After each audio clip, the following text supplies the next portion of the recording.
उपेंद्र कुशवाहा इतने सहज हो गए नीतीश कुमार के एनडीए में आने की खबर सुनकर कि ओवर कंपनसेट कर गए, या नहीं आ ही जाएगी कोई दिक्कत। बिहार की राजनीति में उपेंद्र कुशवाहा जदयू की जगह ले चुके हैं जी, और आने वाले दिनों में जदयू पूरी तरह नेस्तनाबूद हो जाएगी। आप देखिए कि बहुत तेजी से इंडिया गठबंधन चढ़ा और अब वो धीरे धीरे नीचे की तरफ जा रहा है। इसकी तुलना में अगर आप एनडीए को देखेंगे तो बिना हाइप क्रिएट किए दिल्ली में 25 साल पूरा हुआ एनडीए का, लोग मिले, बहुत सहजता से फोटो आई। 17 में आप एनडीए के हिस्सा थे, बहुत अच्छे से थे, सब कुछ ठीक चल रहा था। नीतीश कुमार को ऐसे ही बुला लिया आप लोगों ने, उनके आने के बाद क्या हुआ ये तो याद है ना।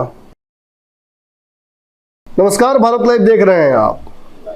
देखिए, मुद्दे तो बहुत सारे हो रहे हैं एक साथ बिहार में, देश की राजनीति को भी प्रभावित कर रहे हैं, लेकिन एक खास बात आज हुई है जिसको लेकर चर्चा खूब हो रही है। आज लगभग 2 महीने में ये छठी मुलाकात नीतीश कुमार और लालू यादव में हुई है। इस मुलाकात के कई मायने निकाले जा रहे हैं। मुलाकात लंबी भी थी। बताया जा रहा है कि गठबंधन के भविष्य को लेकर, नीतीश कुमार की असहजता को लेकर, एनडीए में जाने की संभावनाओं को लेकर सभी मुद्दों पर बातचीत हुई है। एक आरोप बार बार एनडीए की तरफ से लगाया जा रहा था कि लालू यादव जेल से स्वास्थ्य कारणों से निकले हैं, लेकिन पॉलिटिकली एक्टिव नजर आते हैं बार बार। क्या लालू बार बार डैमेज कंट्रोल करने के लिए नीतीश कुमार के पास जा रहे हैं? क्या नीतीश कुमार और उनके बीच सब कुछ ठीक है? ऐसी संभावनाएं कई बार खुद उपेंद्र कुशवाहा की तरफ से जताई गई हैं कि नीतीश इस गठबंधन में फंसे हुए हैं और उनके लिए एक ही रास्ता है कि वो एनडीए की तरफ वापस आ जाए। ऐसे में इन सारी संभावनाओं पर बातचीत करने के लिए हमारे साथ राहुल कुमार हैं, जो कि आरएलजेडी के प्रवक्ता हैं। राहुल जी, स्वागत है। नमस्कार। ये जो मुलाकातें हो रही हैं, खासतौर पे बार बार जो मुलाकात लालू यादव और नीतीश कुमार का हो रहा है, इतना ज़्यादा मुलाकात होना कोई इशारा कर रहा है क्या आप लोग? देखिए, पिछले कुछ महीनों की हम बात करें तो माननीय मुख्यमंत्री नीतीश कुमार जी कई बार पैदल या गाड़ी से उनके घर पर जा चुके हैं जी, और कई बार ऐसी परिस्थिति हुई है कि ये अगर महसूस हो गया हो लालू जी को कि आज नीतीश आ सकते हैं मिलने, तो वो कहीं बाहर चले गए हों। जी, क्योंकि माननीय लालू जी कहीं चले जाएं और ये किसी को जानकारी नहीं हो और अचानक मुख्यमंत्री जी चले जाएं वहां पे, तो ये बात थोड़ी सी अटपटी लगती है। जी। लेकिन इस पूरे जो मुलाकातों का जो ये दौर है, उसके पीछे कहीं ना कहीं माननीय मुख्यमंत्री जी का एक असंतोष भी है, उनकी जो कार्यशैली है। देखिए, 3 दिन पहले कैबिनेट की जब बैठक होती है उसमें स्पष्ट तौर पर वो कहते हैं कि हम सभी विभागों की जांच करेंगे, हम निरीक्षण में जाएंगे, और जब अगले दिन वो जाते हैं तो आरजेडी के तमाम मंत्री, चाहे वो सर्वजीत हो, चाहे वो शिक्षा मंत्री हो, चाहे वो भू राजस्व मंत्री हो या कोई भी मंत्रालय, सभी के मंत्री गायब रहते हैं। तो कहीं न कहीं जो एक सरकार का मुखिया है और जो उनके मातहत काम करने वाले आरजेडी की तरफ के जो मंत्री हैं, कहीं न कहीं दोनों के बीच में एक वो है कि आरजेडी के लोग बताना चाहते हैं कि भाई हम आपसे नहीं डिक्टेट होंगे जी, हमारा डिक्टेट कोई और करेगा या हम किसी और नेता पर काम करेंगे। और आप जानते हैं कि मुख्यमंत्री नीतीश कुमार जी इस तरह की कार्यशैली के बिल्कुल खिलाफ रहते हैं। जब उनको ये महसूस हुआ कि भू राजस्व में गड़बड़ियां हुई ट्रांसफर पोस्टिंग में और करोड़ों के लेन देन की बात चर्चा सामने आई या इस तरह की चर्चा हुई, तो उन्होंने उस ट्रांसफर को रद्द करने में भी मिनट नहीं लगाया। तो नीतीश कुमार जी की जो कार्यशैली है, उस कार्यशैली से आरजेडी के लोग तालमेल बिठाते हुए नहीं दिख रहे हैं या जानबूझ करके नीतीश कुमार जी को कहीं ना कहीं परेशान कर रहा है, और ये नीतीश कुमार जी असहजता में महसूस कर रहा है। तो इसी का ये है कि डैमेज कंट्रोल के तौर पर देखा जाए, देखिए कई बार क्या होता है कि डैमेज कंट्रोल असंतोष को और बढ़ा देता है जी। जब आप बार बार मिलते हैं और बार बार बातचीत होती है और उसका निराकरण अगर नहीं होता है, तो हम समझते हैं कि अगर 2 महीने में कई बार मिले, चाहे 6ठी या 7वीं बार, तो ये अंतिम मुलाकात आज की तारीख में, आज की जो मुलाकात है, कहीं ऐसा ना हो कि अंतिम मुलाकातों की तरफ बढ़ जाए बात। ऐसा ही भाजपा के साथ भी हुआ था। एक बड़ी बात मैंने देखा है कि आपके नेता भविष्यवक्ता हो गए हैं, बार बार नीतीश कुमार के भविष्य को लेकर भविष्यवाणी कर रहे हैं। कभी कह रहे हैं कि भाई जी हमारे फंस गए हैं, परसों कह रहे थे कि खून तो अभी भी हम देने के लिए तैयार हैं उनको, लेकिन उनको भी बुद्धि आनी चाहिए। एनडीए में बुलाने को लेकर लगता है कि सबसे ज्यादा बड़ा रेड कारपेट आप ही बिछा कर रखे हुए हैं। देखिए, सबसे महत्वपूर्ण बात यह है कि हमारे नेता राष्ट्रीय अध्यक्ष माननीय उपेंद्र कुशवाहा जी और माननीय नीतीश कुमार जी के बीच खून का रिश्ता भले नहीं हो, लेकिन जो राजनीतिक रिश्ते हैं उससे हमारे जो दोनों नेता के जो रिश्ते हैं वो अलग तरह के हैं। और नीतीश कुमार जी जब जब उनको महसूस हुआ कि छोटे भाई की जरूरत है, तब तक हमारे नेता ने जिस परिस्थिति में भी रहे हों उनको जाकर के मदद करने का काम किया।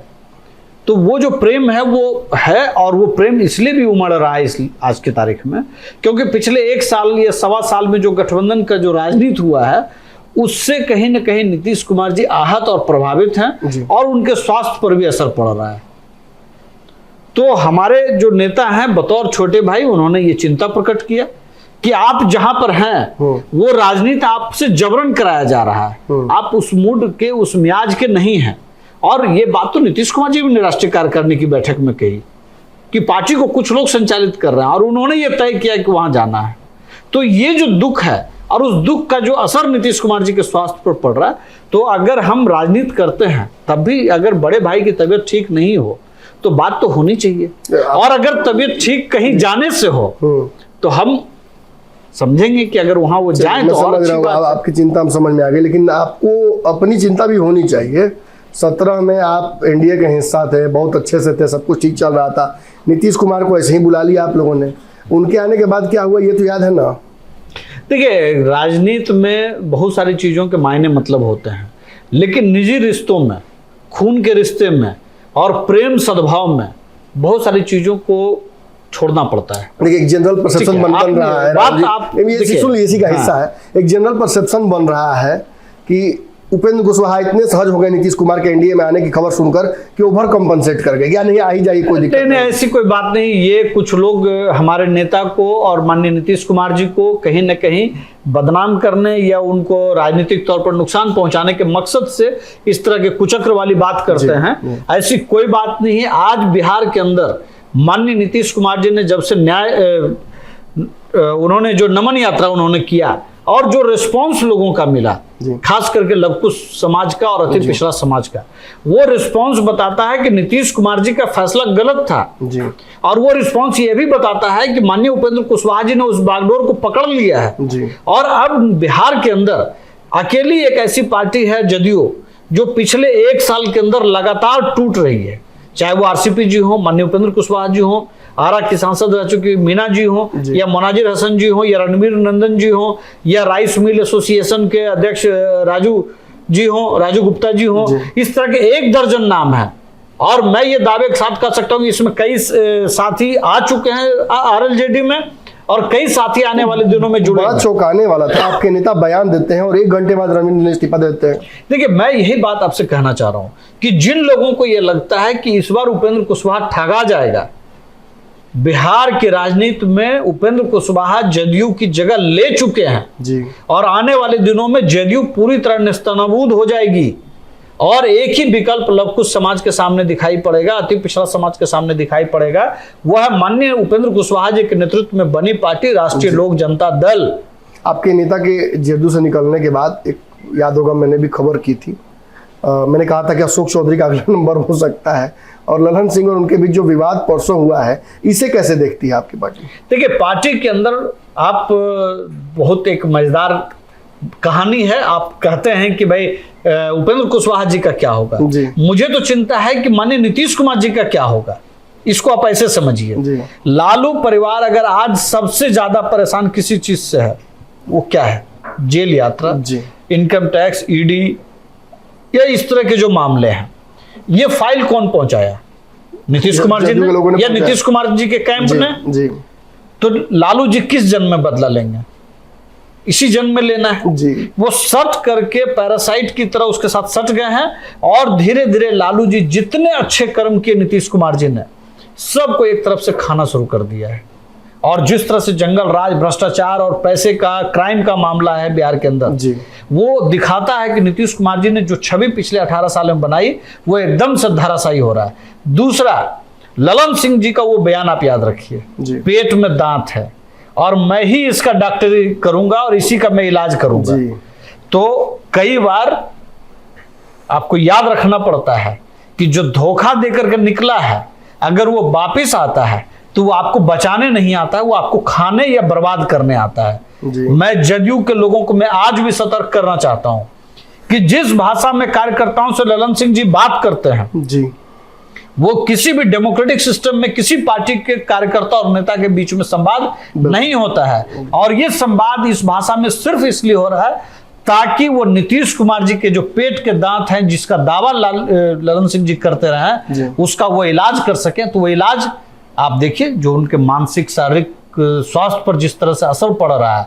और नीतीश जी तो कई बार जब वो ऑफिस जाते हैं तो ललन सिंह वहां नहीं होते हैं, तो कहीं ना कहीं उनको एक तरह से अपमानित करने का भी काम करते हैं। इंडिया तो जदयू को ललन सिंह जी और माननीय लालू जी दोनों मिल करके खत्म करने के लिए तुले हुए हैं। और जितने घंटे, मैं फिर से कह रहा हूं, जितने घंटे महीने में नहीं बात करते होंगे नीतीश जी और ललन सिंह जी, उतने घंटे दिन भर में बात होती है तेजस्वी जी और राजीव रंजन और ललन सिंह जी से।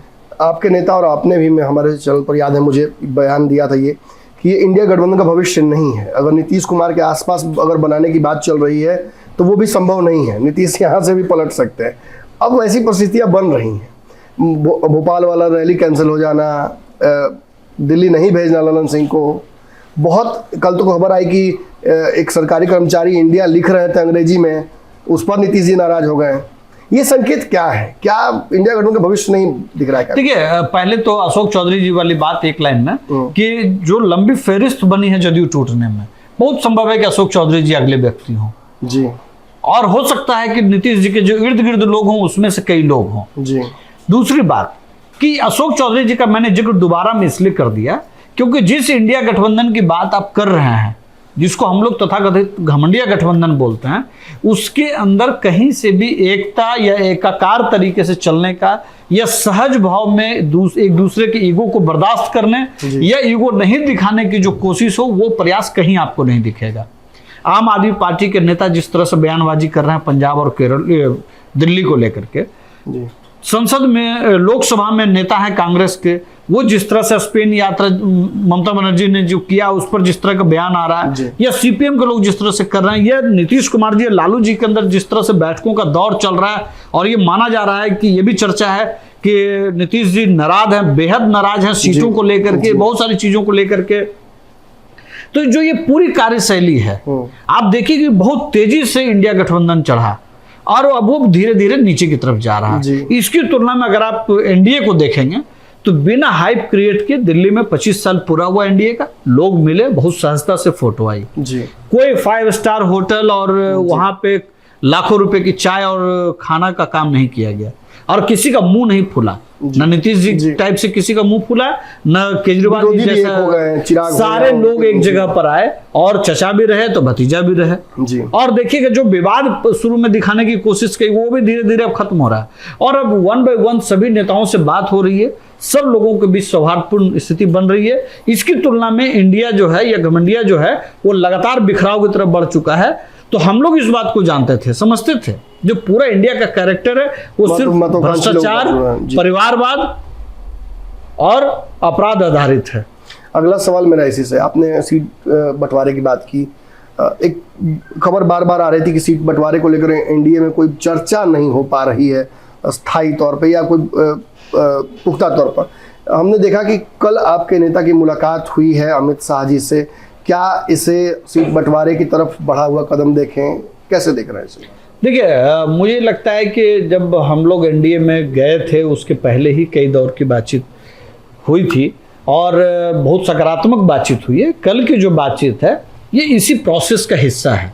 सीटों पे लगभग बातचीत हो चुकी है, सीट टू सीट डिस्कस हो रहा है, किस किस सीटों पर हम लोग को लड़ना है, किस पे दूसरे गठबंधन को लड़ना है, कहीं पे कोई आपत्ति तो नहीं है। तो बीजेपी यहाँ पे एक मुख्य पार्टी के तौर पर काम कर रही है, तो सब लोगों से अलग अलग बात करके एक फॉर्मूला तैयार हो रहा है, और उसमें कहीं से भी कोई ये नहीं है कि हम लोग में बातचीत नहीं हो रही है या हम लोग अभी नई सीटों को बताना चाहते हैं। समय आएगा, अभी कम से कम 6 महीने बाकी हैं चुनाव में, या 5 महीने से ऊपर है। इतनी जल्दी हम पत्ते क्यों खोलें? हमारी तैयारी नीचे ग्राउंड पर पूरा फील्ड वर्क हो रहा है, पूरा कागज में काम हो रहा है, पूरा एक तरह से रिपोर्ट तैयार है, कौन कैंडिडेट बेहतर होगा, कौन दल के लिए सीट बेहतर होगा, ये सब कुछ ब्लूप्रिंट तैयार है, ये उस दिशा में लगभग फाइनल की तरफ है। लेकिन हम बहुत जल्द आपको लेकर के आएंगे, लेकिन इतनी भी जल्दी नहीं लेकर के आएंगे। ऐसा तो नहीं कि आपके तैयारी करते करते नीतीश इधर आ जाए?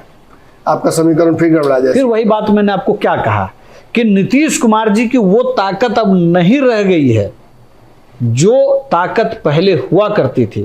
मैं मंत्री का नाम आप नहीं पूछेंगे तो मैं आपको बताऊं कि एक मंत्री ने चर्चा में कहा कि नीतीश जी के पास अब देने के लिए क्या है, और ये मंत्री जदयू साइड का है, सो मैं बता रहा हूं। उन्होंने कहा कि कुशवाहा समाज का एक बोर्ड आज उपेंद्र कुशवाहा जी के साथ ट्रांसफर हो चुका है, और जो बचा खुचा था वो सम्राट चौधरी जी उसको लेकर चले गए हैं।